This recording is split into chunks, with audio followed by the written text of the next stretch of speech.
प्रिया जब भी अपने बच्चे को दूध पिलाती तब उसका देवर उसके पास आकर खड़ा हो जाता। लेकिन प्रिया कुछ कह नहीं पाती थी क्योंकि उसके पति की मौत हो चुकी थी और घर का सारा बोझ उसके देवर पर ही था। उसके देवर का नाम कमल था, जो देखने में बहुत ही गोरा चिट्टा और आकर्षक था। लेकिन प्रिया उससे कभी बात नहीं करती थी। लेकिन एक रात घर में सिर्फ वो दोनों ही थे। तब प्रिया अपने बच्चे को दूध पिला रही थी। तभी कमल उसके कमरे में आया और उसने बच्चे को प्रिया से अलग किया। और खुद प्रिया बहुत ही सुंदर थी, इसलिए उसके माँ बाप को उसकी बड़ी चिंता रहती थी। वो इतनी खूबसूरत थी कि कोई भी उसे देखकर मोहित हो जाता। इसीलिए उसके माँ बाप ने उसके 18 साल के होते ही रिश्ते ढूंढने शुरू कर दिए थे। लेकिन प्रिया को उसके माँ बाप की पसंद के लड़के से शादी नहीं करनी थी, क्योंकि वो अपने स्कूल टाइम से ही एक अभय नाम के लड़के से बहुत प्यार करती थी। इसलिए वो अभय से प्रेम विवाह करना चाहती थी। लेकिन अभय देखने में उसके मुकाबले ज्यादा सुंदर नहीं था, इसलिए प्रिया के माँ बाप उसे पसंद नहीं करते थे और वो प्रिया के लिए कोई अच्छा सा गोरा चिट्टा लड़का ढूंढ रहे थे। वैसे प्रिया के पिता का स्वभाव बहुत सख्त था, इसलिए उन्होंने प्रिया से पहले ही कह दिया था कि अगर तूने अभय से शादी की तो इस घर के दरवाजे तेरे लिए हमेशा के लिए बंद हो जाएंगे। वहीं अभय के घर वाले इस शादी से खुश थे। अभय की माँ कहती थी कि प्यार करना कोई गुनाह थोड़े है। अभय के घर में वह, उसकी माँ और उसका छोटा भाई कमल रहते थे। प्रिया चाहती थी कि उसकी शादी अभय से शांतिपूर्वक हो और दोनों परिवारों की रजामंदी से हो, लेकिन ऐसा नहीं हुआ। इसलिए किसी वजह से उसे अपने परिवार के खिलाफ जाकर शादी करनी पड़ी। शादी करके जब वो अभय के घर पहुंची तो उसकी सासू ने उससे दिलासा दिया, बेटी तू बिल्कुल चिंता मत कर, धीरे धीरे सब ठीक हो जाएगा। लेकिन प्रिया की सासू माँ को यह भी पता था कि प्रिया के पिता का गुस्सा कभी नहीं जाएगा, क्योंकि प्रिया की एक छोटी बहन थी, उसका नाम था रिया, और उसके पिता चाहते थे कि प्रिया की जल्दी से किसी अच्छे लड़के से शादी हो, फिर रिया की। लेकिन प्रिया के प्रेम विवाह से अब रिया की शादी में मुश्किलें आ सकती थीं, जबकि प्रिया सोचती थी कि अभय से शादी करके वो खुशहाल जिंदगी बिताएगी। लेकिन उसे क्या पता था कि उसके नसीब में कुछ और ही लिखा था। प्रिया और अभय की शादी से उसकी सासू माँ बहुत खुश थी, इसलिए उन्होंने पूरे घर को फूलों और लाइटों से सजा दिया था। घर में प्रिया का बड़ा जोरदार से स्वागत हुआ, लेकिन फिर भी उसके मन में अंदर से बड़ी बेचैनी थी। वैसे हर लड़की की शादी से पहले ये डर रहता है कि ससुराल वाले कैसे होंगे, और प्रिया ने तो परिवार के खिलाफ जाकर ये शादी की थी। और शादी से पहले प्रिया की सासू माँ से उसकी एक बार मुलाकात हुई थी, लेकिन फिर प्रिया ने खुद को तसल्ली दी कि जो होगा अच्छा ही होगा। अभय मध्यम वर्ग के परिवार से था, लेकिन जब प्रिया शादी करने अपने ससुराल पहुंची तो उसकी सासू माँ और देवर ने उसका बड़े प्यार से स्वागत किया। इस तरह प्रिया की अभय से शादी का सपना पूरा हो चुका था और अब उसकी सुहाग रात थी। तो प्रिया के मन में हर लड़की की तरह ढेर सारी इच्छाएं थीं और आज वो सब पूरी होने वाली थी। जब प्रिया कमरे में जाने वाली थी तभी उसकी सासू माँ ने उसके हाथ में दूध का गिलास थमाया और कहा, ये हमारी रीत है, अभय आएगा तो दोनों मिलकर पीना। तब प्रिया को अपनी सासू माँ की बात समझ आ गई तो वो शर्माकर हामी भर दी। फिर वो कमरे में चली गई। अंदर जाकर देखा तो पूरा कमरा फूलों से सजा हुआ था। तो उसने दूध का गिलास टेबल पर रखा और बिस्तर पर जाकर बैठ गई। भले ही प्रिया की अभय से प्रेम विवाह हुई थी, लेकिन उसके मन में थोड़ा बहुत डर तो था ही। हालांकि शादी से पहले वो अभय से खूब बातें किया करती थी, लेकिन आज उसे समझ नहीं आ रहा था कि क्या कहे। तब प्रिया अपने पति अभय के कमरे में आने का इंतजार कर रही थी। वो चुपचाप बिस्तर पर बैठी थी, लेकिन उसके मन में कई सारे ख्याल चल रहे थे। थोड़ी देर बाद अभय कमरे में आया। उसे देखते ही प्रिया के दिल की धड़कनें तेज हो गईं। माथे पर पसीना छलकने लगा। आते ही अभय धीरे से उसके पास आकर बैठ गया और बोला, क्या हुआ प्रिया, आज तू बहुत घबराई हुई लग रही है।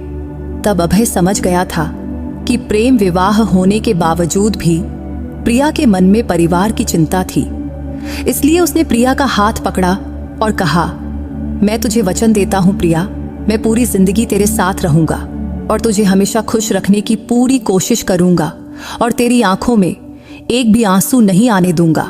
अभय की बातें सुनकर प्रिया उसे बड़े प्यार से देखने लगी थी, क्योंकि अभय की आंखों में उसके लिए अपार प्यार दिख रहा था। इसलिए अब उसके मन का डर भी कहीं गायब हो गया था। तभी अभय ने उसे गले लगाया और लाइट बंद कर दिया। फिर अभय ने अपना होंठ प्रिया के होंठों पर रख दिया। इसके बाद दोनों ने एक दूसरे से ऐसा प्यार किया जिसे शब्दों में बयां करना मुश्किल है। अगली सुबह कमरे के दरवाजे पर ठक ठक की आवाज से प्रिया की नींद टूटी, तो उसने दरवाजा खोला तो सामने उसकी सासू मां खड़ी थीं। उसकी सासू मां ने कहा, प्रिया बेटी, आज चेहरा दिखाने की रस्म है, जल्दी तैयार होकर नीचे आ जाओ और हां, अभय को भी उठा देना। सासू मां के जाने के बाद प्रिया ने दरवाजा बंद किया और अभय को उठाने लगी, लेकिन अभय को आज नींद से उठने का बिल्कुल मन नहीं था। तो वो बोला, प्लीज प्रिया, थोड़ा और सोने दो ना, तू भी आ जा और सो जा। ये कहते हुए उसने प्रिया को फिर से अपनी बाहों में खींच लिया। तभी प्रिया ने हड़बड़ाते हुए कहा, नहीं नहीं, मां अभी आई थी, कह रही थी कि चेहरा दिखाने की रस्म शुरू करनी है, इसलिए हमें जल्दी तैयार होकर नीचे जाना पड़ेगा। तब उसने एक सांस में सब बता दिया। लेकिन अभय आज कुछ ज्यादा ही रोमांटिक मूड में था, इसलिए उसने प्रिया की एक न सुना और उसे फिर से बिस्तर पर खींच लिया और अपना प्यार लूटाने लगा। थोड़ी देर बाद उसने प्रिया को छोड़ा। तब प्रिया नहाने चली गई।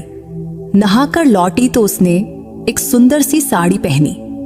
फिर अभय भी नहाकर तैयार हो गया। फिर दोनों हॉल में पहुंचे। वहां सारे मेहमान उनकी प्रतीक्षा कर रहे थे। पहले दोनों ने साथ में नाश्ता किया, फिर चेहरा दिखाने की रस्म शुरू हुई। प्रिया को देखने वाली हर औरत उसकी खूबसूरती की तारीफ कर रही थी। रस्म के दौरान प्रिया ने गौर किया कि उसका देवर कमल उसे कुछ अजीब नजरों से देख रहा था, लेकिन उसने सोचा शायद ये उसका वहम होगा, क्योंकि उसने आज पहली बार उसे ठीक से देखा था। प्रिया का वो दिन बहुत ही व्यस्त था, लेकिन वो बहुत खुश थी, क्योंकि उसने शादी को लेकर जो सपने देखे थे वो आज पूरे होते दिख रहे थे। क्योंकि प्रिया के मन में हमेशा एक डर रहता था कि कहीं उसके इस सुख को किसी की नजर न लग जाए, लेकिन उसने कभी नहीं सोचा था कि उसका ये डर सच हो जाएगा। वैसे अभय को अक्सर ऑफिस के काम से दूसरे शहर जाना पड़ता था। हालांकि तब शादी के बाद सब कुछ ठीक चल रहा था, लेकिन शादी के 7 महीने बाद अभय एक बार फिर ऑफिस के काम से बाहर गया हुआ था। लेकिन रास्ते में उसका एक भयानक हादसा हो गया, जिसमें उसकी मौके पर ही मौत हो गई। वो दिन प्रिया के लिए जिंदगी का सबसे काला दिन था। ये खबर सुनते ही प्रिया का होश उड़ गया। तब उसे यकीन ही नहीं हो रहा था कि अभय अब इस दुनिया में नहीं रहा, क्योंकि उसका मन ये मानने को तैयार ही नहीं था। क्योंकि अभय तो हमेशा कहता था कि वो इस रिश्ते को 7 जन्मों तक निभाएगा, फिर वो उसे इतनी जल्दी कैसे छोड़ सकता था। उस शाम को जब अभय का पार्थिव शरीर घर लाया गया तो उसे देख प्रिया का दिल टुकड़े टुकड़े हो गया। उसकी सासू भी अपने बेटे के लिए फूट फूट कर रो रही थी। प्रिया के मायके वालों को जब ये खबर मिली तो पुरानी बातें भूलकर वो भी अभय के अंतिम संस्कार के लिए आए। तब प्रिया रोते रोते अपनी माँ बाप से कह रही थी, माँ, आपके आशीर्वाद के बिना मेरी शादी सफल नहीं हो सकी। उसके माँ बाप ने उसे गले लगाते हुए कहा, नहीं बेटी, माँ बाप अपने बच्चों से चाहे कितना भी नाराज हों, वो उन्हें कभी बद्दुआ नहीं देते। लेकिन ये भी सच है कि नसीब में जो लिखा है उसे कोई बदल भी नहीं सकता। फिर सभी की मौजूदगी में अभय का अंतिम संस्कार पास के श्मशान में किया गया। इसके 3 दिन बाद प्रिया के माँ बाप अपने घर जाने की तैयारी करने लगे। जाते वक्त उन्होंने प्रिया को गले लगाया और विदा लिया। विदा लेते हुए प्रिया के माँ बाप उसे आशीर्वाद देकर अपने घर चले गए। इसके बाद अगले 3 हफ्ते बीत गए। 3 हफ्ते बाद प्रिया के माँ बाप फिर से उससे मिलने आए। उस वक्त प्रिया अपनी कमरे से बाहर निकल रही थी। तभी अचानक उसे चक्कर आया और वो बेहोश होकर गिर पड़ी। जब प्रिया को होश आया तो वो अस्पताल में थी। होश में आते ही डॉक्टर ने उसे देखकर कहा, प्रिया, आज से तुझे अपनी सेहत का खास ख्याल रखना होगा, क्योंकि तुम अब मां बनने वाली है। ये खबर सुनकर प्रिया को समझ नहीं आया कि वो खुश हो या दुखी। हालांकि तब पहले तो वो खुशी से फूली नहीं समाई, लेकिन फिर उसे ख्याल आया कि उसके होने वाले बच्चे को पिता का सहारा नहीं मिलेगा। यही सोचकर उसके माँ बाप भी उदास दिख रहे थे। लेकिन प्रिया की सासू माँ ये सुनकर बहुत खुश थी। तभी वो प्रिया के पास आई और बोली, बेटी, ये बच्चा मेरे बेटे की आखिरी निशानी है, इसलिए तू अब अपनी और इस बच्चे की अच्छे से देखभाल करना। जब प्रिया को अस्पताल से घर लाया गया तो उसकी सासू माँ ने उसकी नजर उतारी और फिर से उसका स्वागत किया। इतने दिनों बाद उसकी सासू माँ के चेहरे पर हंसी देख प्रिया का मन भी खुश हो गया। लेकिन जब प्रिया के माँ बाप उसे अपने साथ ले जाने आए तो ये खुशी का माहौल दुख में बदल गया। तब प्रिया के माँ बाप ने कहा, प्रिया, तू अभी बहुत छोटी है, तेरे सामने पूरी जिंदगी पड़ी है और अकेले इस बच्चे को पालना तेरे लिए बहुत मुश्किल होगा। इसलिए तू इस बच्चे का गर्भपात कर दे। इसके बाद हम तेरा फिर से किसी अच्छे घर में ब्याह कर देंगे। ये सुनकर उसकी सासू माँ का चेहरा लटक गया। फिर वो बोली, ये बच्चा मेरे बेटे की आखिरी निशानी है। प्रिया बेटी, तू गर्भपात मत करना। तब अपनी सासू माँ का अपने बेटे के लिए प्यार देख प्रिया के मन में भी अपने बच्चे के लिए ममता जाग उठी। फिर उसने अपने माँ बाप से कहा, भले ही अभय अब नहीं है, लेकिन मैं ये घर कभी नहीं छोड़ूंगी और मैं अपनी बाकी जिंदगी अपने बच्चे के सहारे बिताऊंगी। इस पर प्रिया के पिता गुस्से में बोले, तू अभी बहुत छोटी है, इसलिए अकेली औरत के लिए इतने छोटे बच्चे को पालना आसान नहीं, क्योंकि आगे चलकर इस बच्चे की पढ़ाई और खर्चे तू अकेले कैसे संभालेगी। ये सुनकर उसकी सासू माँ बोली, समधी जी, आप इसकी जरा भी चिंता मत करो। अगर ये बच्चा इस दुनिया में आया तो मैं अपने छोटे बेटे कमल की शादी प्रिया से करवा दूंगी। ये सुनकर प्रिया हैरानी से अपनी सासू माँ की तरफ देखने लगी, क्योंकि उसने कभी नहीं सोचा था कि उसकी जिंदगी उसे इस मोड़ पर लाएगी। लेकिन अब उसके पास कोई और रास्ता भी नहीं था। ये सुनकर प्रिया के माँ बाप भी संतुष्ट हो गए और बोले, ठीक है, अगर प्रिया की शादी आपके छोटे बेटे से हो रही है तो हमें कोई ऐतराज नहीं। ये कहकर उन्होंने प्रिया को आशीर्वाद दिया और अपने घर चले गए। अपने माता पिता के जाने के बाद प्रिया चुपचाप अपने कमरे में गई और अभय को याद करके रोने लगी। अब वो सोच रही थी कि अगर आज अभय जिंदा होता तो अपने बच्चे की खबर सुनकर कितना खुश होता। लेकिन उसके नसीब में ऐसा कुछ लिखा होगा, ये उसने कभी नहीं सोचा था। लेकिन अब उसे अपने बच्चे के लिए जीना था। ये सोचकर प्रिया ने अपनी सेहत का ज्यादा ख्याल रखना शुरू किया। वो पौष्टिक खाना खाने लगी और फिट रहने के लिए हल्का फुल्का व्यायाम भी करने लगी। चूंकि अभय के जाने के बाद अब घर का खर्च उसका देवर कमल उठा रहा था। वो एक बड़ी मल्टीनेशनल कंपनी में काम करता था और उसकी तनख्वाह भी अच्छी थी। हालांकि प्रिया उससे ज्यादा बात नहीं करती थी, क्योंकि वो हमेशा अपने काम में व्यस्त रहता था। लेकिन कमल को देखकर प्रिया के मन में कई बार सवाल उठता कि क्या सचमुच वो उससे शादी करेगा। लेकिन अभी उसके मन में कमल के लिए कोई भावना नहीं थी। तब वो सिर्फ अपने बच्चे के लिए ये शादी करने को तैयार थी। उसके प्रेगनेंसी के दौरान उसकी सासू माँ दिन रात प्रिया की सेवा करती थी। वो उसे घर का कोई काम नहीं करने देती थी। ऐसे ही 9 महीने बीत गए और प्रिया की डिलीवरी का दिन आ गया। फिर उसने एक प्यारे से बेटे को जन्म दिया। अपने नन्हे नातू को देख प्रिया की सासू माँ की खुशी का ठिकाना नहीं रहा। उन्होंने पूरे मोहल्ले में पेड़े बंटवाए। 5 दिन बाद जब प्रिया को अस्पताल से घर लाया गया तो उसकी सासू माँ ने उसका और नातू का फिर से बड़े प्यार से स्वागत किया। बेटे के जन्म की खुशी में प्रिया के माँ बाप भी उससे मिलने आए। वो अपने साथ प्रिया के लिए साड़ी और बच्चे के लिए ढेर सारे कपड़े और खिलौने लाए। ये सब देख प्रिया बहुत खुश हुई। लेकिन फिर वो अभय की याद में खो गई और वो सोचने लगी कि अगर आज अभय होता तो वो भी अपने बेटे के लिए ढेर सारे कपड़े और खिलौने लाता। ये सोचते हुए उसकी आंखों से आंसू बहने लगे। तभी प्रिया के माँ बाप ने उसकी सासू माँ से कहा, अब प्रिया की डिलीवरी हो चुकी है, तो जैसा आपने कहा था, अब आप अपने छोटे बेटे कमल की शादी प्रिया से करवा दीजिए। इस पर प्रिया की सासू मां ने जवाब दिया, आप लोग बिल्कुल चिंता ना करें, मुझे अपना वादा भली भांति याद है, क्योंकि प्रिया की सासू मां ने कहा था कि वो जल्द ही प्रिया की शादी अपने छोटे बेटे कमल से करवा देंगी। इसके बाद कुछ दिन ऐसे ही बीत गए, लेकिन अब प्रिया को चिंता सताने लगी कि कहीं ऐसा ना हो कि कमल इस शादी से मना कर दे, क्योंकि प्रिया ने आज तक कमल के मुंह से अपनी शादी के बारे में कुछ नहीं सुना था। ये बात उसने सिर्फ अपनी सासू मां के मुंह से ही सुनी थी। इसलिए अगर कमल ने शादी से इनकार कर दिया तो प्रिया कहां जाएगी और उसे और उसके बच्चे को कौन स्वीकार करेगा? यही चिंता अब उसे दिन रात सता रही थी। एक रात प्रिया पानी पीने के लिए उठी और किचन की तरफ गई। तभी उसे अपनी सासू मां के कमरे से बातचीत की आवाज सुनाई दी।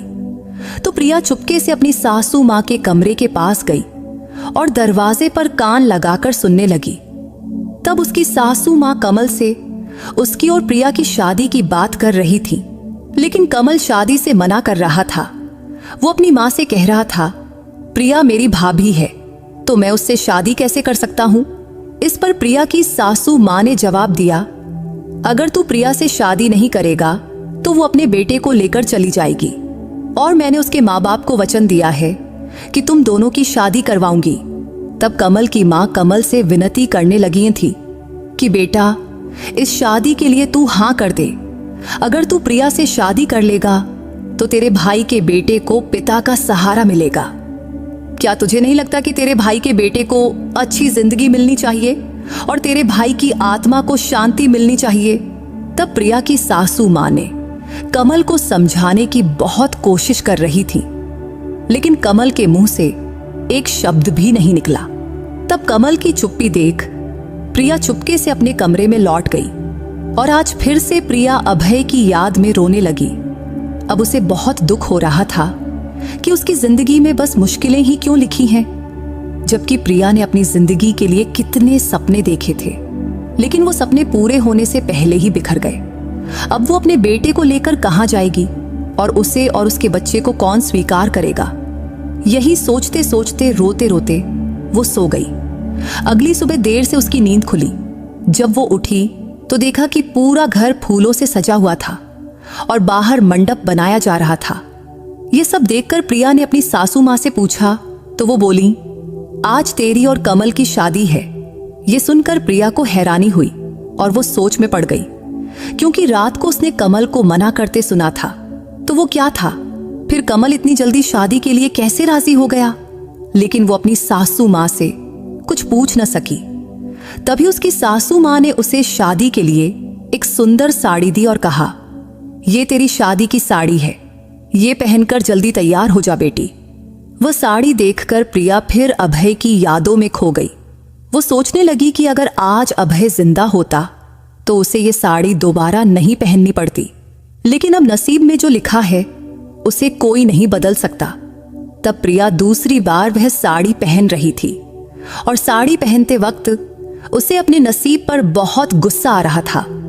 कुछ देर बाद वो तैयार होकर कमरे से बाहर निकली तो उसकी सासू मां ने उसे मंडप में बिठाया। तभी उसकी नजर कमल पर पड़ी।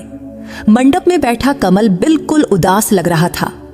उसके चेहरे पर जरा सी भी खुशी नहीं दिख रही थी और वो सिर झुकाए चुपचाप बैठा था। उसे देखकर ऐसा लग रहा था कि वो ये शादी मजबूरी में कर रहा है। ये सब देखकर प्रिया को भी एहसास हुआ कि वो भी तो ये शादी मजबूरी में ही कर रही है। तब प्रिया और कमल की शादी बड़े सादे तरीके से हुई। इस शादी में प्रिया के माँ बाप भी मौजूद थे। शादी के बाद दोनों ने बड़ों के पैर छूकर आशीर्वाद लिया। उस रात जब उसकी सासू मां ने प्रिया को कमल के कमरे में भेजा तो वो बहुत घबरा रही थी, क्योंकि उसे नहीं पता था कि आज कमल उससे कैसा बर्ताव करेगा।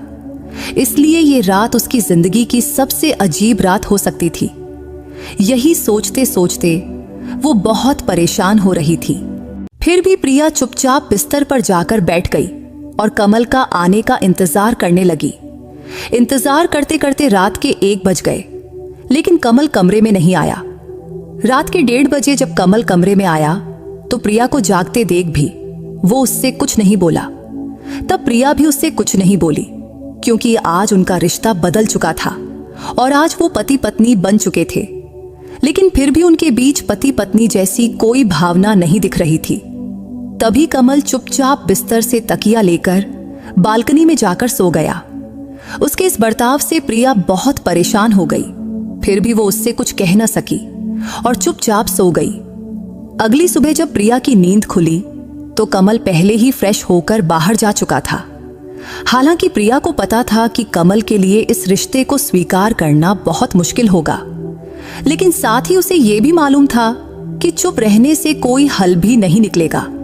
कमरे से बाहर आते ही उसकी सासू मां ने प्रिया को उसका बेटा थमाया और बोली, रात भर तेरा बेटा जागता रहा है, अभी सोया है, लो इसे संभालो। तब प्रिया का बेटा गहरी नींद में सो रहा था, लेकिन जैसे ही उसने उसे गोद में लिया वो जोर जोर से रोने लगा। तो प्रिया ने अपनी सासू मां से कहा, शायद इसे भूख लगी होगी। इतना कहकर प्रिया अपने बच्चे को लेकर कमरे में चली गई। कमरे में आते ही उसने तुरंत अपने बच्चे को सीने से लगाया और उसे दूध पिलाने लगी। जब प्रिया अपने बेटे को दूध पिला रही थी तभी कमल कमरे में आया, लेकिन उसे देखते ही प्रिया ने दूध पिलाना बंद कर दिया और बच्चे को अपने से अलग कर लिया। तब शायद उसे थोड़ा असहज महसूस हुआ था, क्योंकि पहले ऐसा कभी नहीं हुआ था। वो हमेशा अपने कमरे में जाकर बच्चे को दूध पिलाती थी। तब कमल ने भी प्रिया की तरफ देखकर अपना सिर झुका लिया। शायद उसे भी नहीं पता था कि प्रिया बच्चे को दूध पिला रही है। वैसे प्रिया और कमल का रिश्ता कब ठीक होगा और क्या उनका रिश्ता कभी पति पत्नी जैसा बनेगा, ये दोनों को ही नहीं पता था। इसके बाद और कुछ दिन ऐसे ही बीत गए।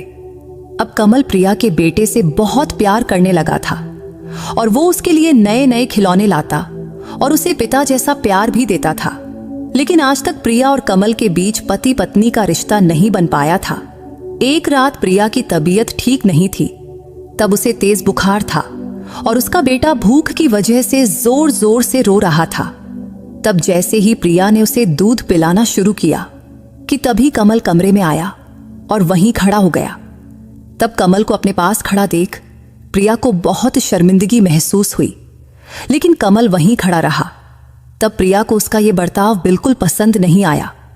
तब प्रिया कुछ बोल पाती उससे पहले ही कमल ने बच्चे को उससे अलग किया और कहा, तुम मुझे गलत समझ रही हो। मैं यहां सिर्फ ये बताने आया था कि तुम्हें तेज बुखार है। ऐसे में बच्चे को दूध पिलाना ठीक नहीं है, वरना वो भी बीमार पड़ सकता है।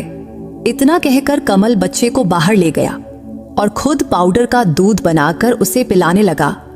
ये देख प्रिया को अपनी गलती समझ आई। फिर वो तुरंत उठकर बाहर गई और देखा कि कमल उसके बेटे को बड़े प्यार से दूध पिला रहा है। तभी प्रिया माफी मांगने कमल के पास गई, लेकिन वो गुस्से में उठकर वहां से चला गया। अब प्रिया और कमल के बीच की दूरी खत्म होने के कोई आसार नहीं दिख रहे थे। लेकिन आज कमल के इस व्यवहार से प्रिया समझ गई थी कि वो उसके बेटे से बहुत प्यार करता है। अब प्रिया और कमल की शादी को 2 महीना बीत चुका था, लेकिन दोनों एक ही कमरे में रहते हुए भी अलग अलग सोते थे। कमल कमरे में सोफे पर सोता, जबकि प्रिया अपने बेटे के साथ बिस्तर पर। एक दिन उसकी सासू मां ने प्रिया से पूछा, प्रिया, तुम और कमल इस शादी से खुश तो हो ना? इस पर प्रिया ने हाँ में सिर हिलाया। फिर आगे उसकी सासू मां ने पूछा, क्या तुम दोनों के बीच पति पत्नी जैसा रिश्ता बन पाया है? तब प्रिया को उनकी बात अच्छे से समझ आ गई कि वो क्या पूछना चाहती हैं, तो उसने नहीं में सिर हिलाया। ये देख उसकी सासू मां बोली, तुम्हारी शादी को अब 2 महीना हो गया है, लेकिन तुम दोनों के बीच अभी तक कोई रिश्ता नहीं बना। ये बिल्कुल ठीक नहीं है। मुझे तो लगा था कि शादी के बाद कमल खुद ब खुद तुम्हारे करीब आ जाएगा, लेकिन अब लगता है कि ये सोचना मेरी गलती थी। हालांकि अब तुम्हारी शादी हो चुकी है, तो मेरा कहना है कि अगर हो सके तो तुम कमल से इस बारे में बात करो और इस रिश्ते को आगे बढ़ाओ। शायद वो तुम्हारी भावनाओं को समझ ले। आखिर तुम दोनों अब पति पत्नी हो और कभी न कभी तुम्हें इस रिश्ते को आगे ले जाना ही होगा। ये सुनकर प्रिया को भी लगा कि उसकी सासू मां जो कह रही हैं वो सही है। इसलिए उस रात वो कमरे में कमल का इंतजार करने लगी। जब कमल कमरे में आया और उसने देखा कि प्रिया उसका इंतजार कर रही है तो उसे हैरानी हुई। लेकिन प्रिया ने हिम्मत करके कहा, मुझे तुमसे कुछ जरूरी बात करनी है। इस पर कमल बोला, हाँ बोलो, मैं सुन रहा हूं। फिर प्रिया ने कहा, ऐसे कब तक चलेगा? हम कब तक एक दूसरे से भागते रहेंगे? हमारी शादी को 2 महीना हो गया है, लेकिन आज तक हमारे बीच पति पत्नी जैसा कोई रिश्ता नहीं बना। ये सुनकर कमल गुस्से में बोला, मैंने ये शादी मां के कहने पर की है, ताकि तुम मेरे भाई के बेटे को मां से दूर न ले जाओ। इतना सुनते ही प्रिया ने कमल का हाथ पकड़कर उसे समझाने की बहुत कोशिश की, लेकिन उसने उसका हाथ झटक दिया और बोला, मुझे दोबारा कभी छूने की कोशिश मत करना। मैंने ये शादी सिर्फ मेरे भाई के बेटे के लिए की है, ताकि मैं उसे पिता का प्यार दे सकूं। इसके अलावा मैं इस रिश्ते को कभी इससे आगे नहीं ले जा सकता। इतना कहकर कमल गुस्से में कमरे से बाहर निकल गया। तभी उसकी मां ने उसका हाथ पकड़ा और उसे वापस कमरे में ले आई। दरअसल जब कमल और प्रिया बात कर रहे थे तब उसकी सासू मां बाहर खड़ी थी और उन्होंने उनकी सारी बातें सुन ली थीं। तब प्रिया की आंखों से आंसू बह रहे थे। वो सोच रही थी कि उसकी जिंदगी ने उसे किस मोड़ पर लाकर खड़ा कर दिया है। फिर उसने अपने आंसू पोंछे और फैसला किया कि अब वो इस घर में नहीं रहेगी। वो कमल से तलाक लेगी और उसे छोड़कर अपने मायके चली जाएगी। हालांकि प्रिया को पता था कि इस फैसले से उसकी जिंदगी में कई मुश्किलें आएंगी, लेकिन अब वो हर मुश्किल का सामना करने को तैयार थी। उस वक्त रात के 12 बज चुके थे। कमल जब कमरे में आया तो प्रिया ने उससे कहा, कल हम दोनों एक दूसरे को तलाक दे देंगे। इससे तुझे जबरदस्ती से आजादी मिलेगी और मुझे भी तुझ पर अपने और अपने बेटे का बोझ नहीं डालना पड़ेगा। ये सुनकर कमल ने प्रिया को बिस्तर पर बिठाया और उसके पैरों के पास बैठकर माफी मांगने लगा। लेकिन प्रिया को समझ नहीं आया कि कमल को अचानक क्या हो गया। तभी उसने देखा कि उसकी सासू मां कमल के पीछे खड़ी थी। तभी उसकी सासू मां ने अपने दोनों हाथ जोड़कर प्रिया से माफी मांगी और बोली, प्रिया बेटी, कमल को एक आखिरी मौका दे दो। तभी कमल ने प्रिया का हाथ पकड़ा और कहा, मुझे माफ कर दो प्रिया। अब तक मैंने तुझसे जो बुरा बर्ताव किया उसके लिए मुझे माफ कर दो। तुम जानती है कि तुम मेरे बड़े भाई की पत्नी थी और मेरी भाभी थी, इसलिए मैं अपने मन को तुझे पत्नी के रूप में स्वीकार करने के लिए मना नहीं पाया। लेकिन अब से मैं इस रिश्ते को आगे बढ़ाने की पूरी कोशिश करूंगा। शायद इसमें मुझे थोड़ा वक्त लगे। तब यह कहते हुए कमल की आंखों से आंसू बह रहे थे। तब वो अपने बड़े भाई अभय को याद करते हुए बोला, अगर आज भाई जिंदा होते तो ये सारी मुश्किलें न आती। शायद आज हम अपनी अपनी जिंदगी में खुश होते। तब अभय का नाम सुनकर प्रिया की भी आंखें भर आईं। फिर उसने कमल से कहा, ठीक है, मैं तुम्हें एक मौका जरूर दूंगी, लेकिन जब तक हम पति पत्नी का रिश्ता पूरी तरह स्वीकार नहीं करते तब तक हम दोस्ती का रिश्ता तो निभा ही सकते हैं। क्योंकि जब तक हम एक दूसरे से बात नहीं करेंगे तब तक एक दूसरे को समझ नहीं पाएंगे, क्योंकि हमारे न बोलने की वजह से ही हमारे बीच दूरियां बनी हैं। तभी उसकी सासू मां आगे बढ़ी और प्रिया के माथे को चूमकर बोली, बेटी, तुम दोनों पति पत्नी के रिश्ते में आगे बढ़ो और खुश रहो। मुझे इससे ज्यादा और क्या चाहिए? बस मेरे बच्चे सुखी रहें, यही काफी है। इसके बाद उसकी सासू मां कमरे से बाहर चली गई। फिर कमल और प्रिया भी अपने कमरे में सो गए। इसके बाद कमल का व्यवहार धीरे धीरे बदलने लगा था, क्योंकि अब दोनों एक दूसरे से बात करने लगे थे। फिर जल्द ही प्रिया और कमल के बीच की दूरियां खत्म हो गईं और वो दोनों धीरे धीरे एक दूसरे के करीब आने लगे। एक दिन कमल प्रिया को बाहर घुमाने ले गया। तब पहली बार प्रिया कमल के साथ उसकी बाइक पर बाहर घूमने गई थी। उस दिन कमल कभी बाइक धीरे चलाता तो कभी अचानक तेज रफ्तार में ब्रेक मार देता। जब वो तेज रफ्तार में ब्रेक मारता तो उनके बीच का फासला कम हो जाता और प्रिया उसके करीब आ जाती। लेकिन जब प्रिया की नजर बाइक के शीशे पर पड़ी तो उसने कमल के चेहरे पर एक शरारती मुस्कान देखी। मुस्कान देख उसे समझ आ गया कि वो ये सब जानबूझकर कर रहा है। तो अब प्रिया ने भी उसे पीछे से जोर से पकड़ लिया ये देख कमल के चेहरे पर एक अलग ही खुशी छा गई।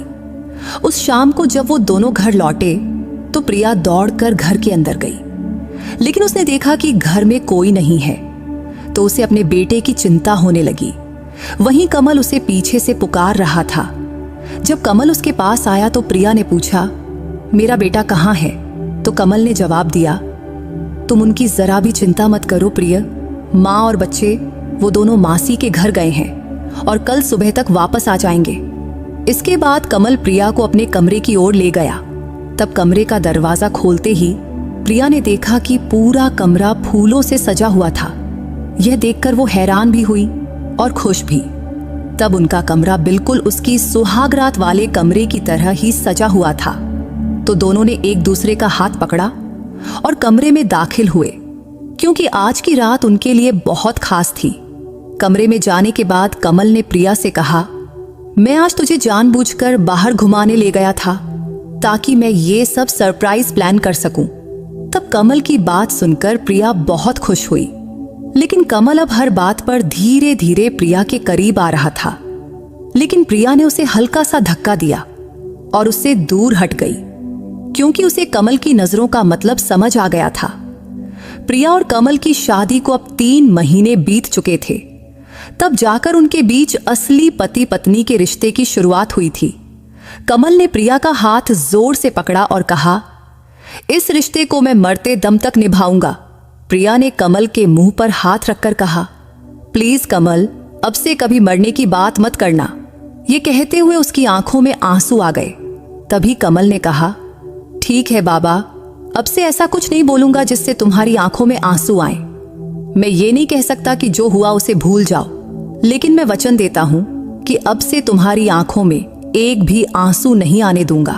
इतना कहकर कमल ने प्रिया को अपनी बाहों में लिया और कमरे की लाइट बंद कर दिया।